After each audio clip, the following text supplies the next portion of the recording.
अच्छा एक बात बताओ, भारत में सबसे ज्यादा झगड़ा किसका है?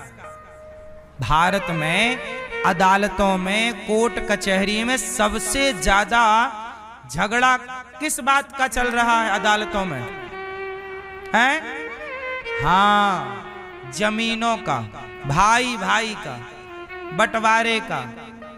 और इसी झगड़े से महाभारत हुआ। महाभारत भी जमीनी विवाद से हुआ। पांडव कह रहे हैं कि हमारा गांव हमें दे दो, 5 गांव दे दो। दुर्योधन बोला सुई की नोक बराबर नहीं देंगे।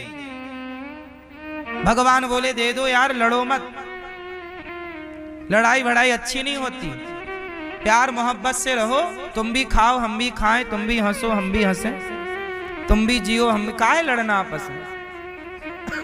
दुर्योधन बोला नहीं, युद्ध करो और ले लो। 5 गांव मांगे 6, जबकि पांडवों का पूरा धन हड़प लिया कौरवों ने, और मांग रहे हैं तो दे नहीं रहा है। फिर क्या लड़ना पड़ा? महाभारत में सर्वनाश हुआ। एक बात बताएं, हमारी सरकारें, अच्छा जमीनों का झगड़ा क्यों है? उत्तर दो। भारत में जमीनों का झगड़ा क्यों है? क्योंकि सरकार की जो पॉलिसी है ना, वो सही नहीं है। भाई, सरकार को इतनी सख्त पॉलिसी बनानी चाहिए, इतना प्रॉपर दस्तावेज बनाना चाहिए। अब हमारे यहां आपने देखा होगा, आपने रजिस्ट्री करा ली, ठीक है, रजिस्ट्री कराने के बाद आपको नामांतरण कराना पड़ता है, उसका पैसा अलग से दो। भाई जब रजिस्ट्री हो गई, तो जब आपने किसी की जमीन खरीद ली तो उसकी जमीन के मालिक आप हो गए, और जब आप हो गए तो वो पूरा सरकारी दस्तावेजों में अपने से नाम वहां चढ़ जाना चाहिए। जो स्टाम्प की आप ड्यूटी देते हैं, स्टाम्प खर्च देते हैं, वो सरकारी पैसा आप सरकार को इसलिए तो देते हैं कि सरकार हमें ये सब करके दे।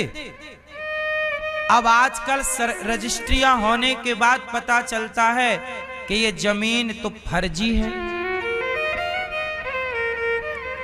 ये जमीन, एक जमीन को, एक प्लॉट को 4-4 लोगों को बेच देता है एक बेईमान। एक बेईमान है, वो एक प्लॉट को, उसी प्लॉट को आपको भी रजिस्ट्री कर दिया, फिर दूसरे ग्राहक को बेच दिया, तीसरे को बेच दिया, 4 से पैसा लेके भाग गया, और तुम 4-1 में लड़ते रहो। 10-10 साल केस चलता है। अब बताओ, मुझे एक बात बताओ, एक ही प्लॉट की 4 बार रजिस्ट्री की किसने? सरकार ने की। बोलो हाँ, सरकार ने की। तो मुझे ये बताइए, क्या सरकार की जिम्मेदारी नहीं है कि वो पूरा लोगों के साथ फ्रॉड ना हो? चलो हमें जानकारी नहीं है, तो सरकार भी तो स्टे कर सकती है। एक ही जमीन 4 लोगों को बिक रही है, और एक ही व्यक्ति 4 लोगों को रजिस्ट्री, वहां तो पकड़ा जा सकता है कि एक ही व्यक्ति एक ही जमीन की 4 जगह रजिस्ट्री।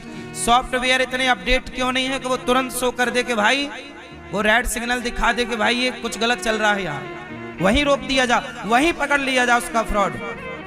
यदि पकड़ लिया जाए तो किसी के साथ, अब कई लोग क्या होते हैं ना मेरी माँ, सारी जिंदगी कमाते हैं पैसा और 20-25 लाख रुपया इकट्ठा करते हैं, और वो लेते हैं एक घर, और पता चला कि वो जो घर लिया वो घर हो गया फर्जी, वो ले गया पैसा। अब सारी जिंदगी में आदमी ने 30 लाख कमाया, लेके चला गया। सरकार को क्या है? सरकार को तो अपना स्टाम्प मिल रहा है। सरकार बोल रही है हमें तो मिल रहा है, आप मरो जियो, हमें क्या करना। इसका मतलब है कि सरकार खुद नहीं चाहती कि जमीनों की ये धोखाधड़ी रुके। यदि सरकार चाह ले तो आज के सॉफ्टवेयरों के जमाने में क्या मजाल के कोई गलत हो जाए किसी के साथ, एक रत्ती मतलब सरकार खुद चाहती है ना कि गलत हो, गलत होगा तो क्या होगा, फिर आप जाओगे कोर्ट, तो कोर्ट में फिर वकील करोगे तो वकील को चाहिए, फिर जज को। भाई अपराध नहीं होंगे तो कोर्ट कचहरी खाली नहीं हो जाएगी। तो सरकार कुछ अपराध भी बनाए रखना चाहती है कि अपराध भी कुछ बने रहे। ये बात सही आप लोगों को लगता है कि नहीं? हम तो आम जनता हैं, हमें पता है कि सब ठीक हो सकता है, बोलो हाँ, लेकिन सिस्टम करना ही नहीं चाहता। वो ऊपर से खुद लोग चाहते हैं कि बेईमानी चलती रहे,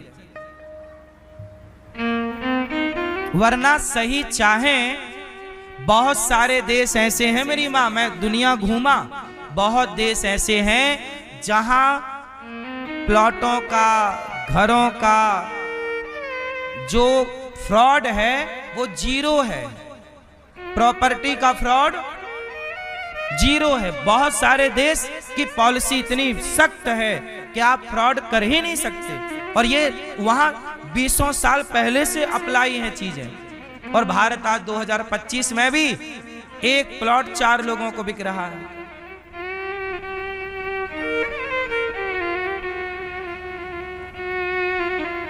इसका मतलब सरकार खुद नहीं चाहती कि इस देश में शांति बनी रहे,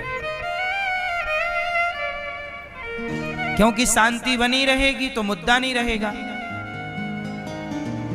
मुद्दा नहीं रहेगा तो बातें किसकी होंगी। न्यूज वालों को भी मुद्दा बनाए रखना पड़ता है, तब तो टीआरपी मिलेगी, तब ना कोई न्यूज देखेगा, वरना न्यूज कौन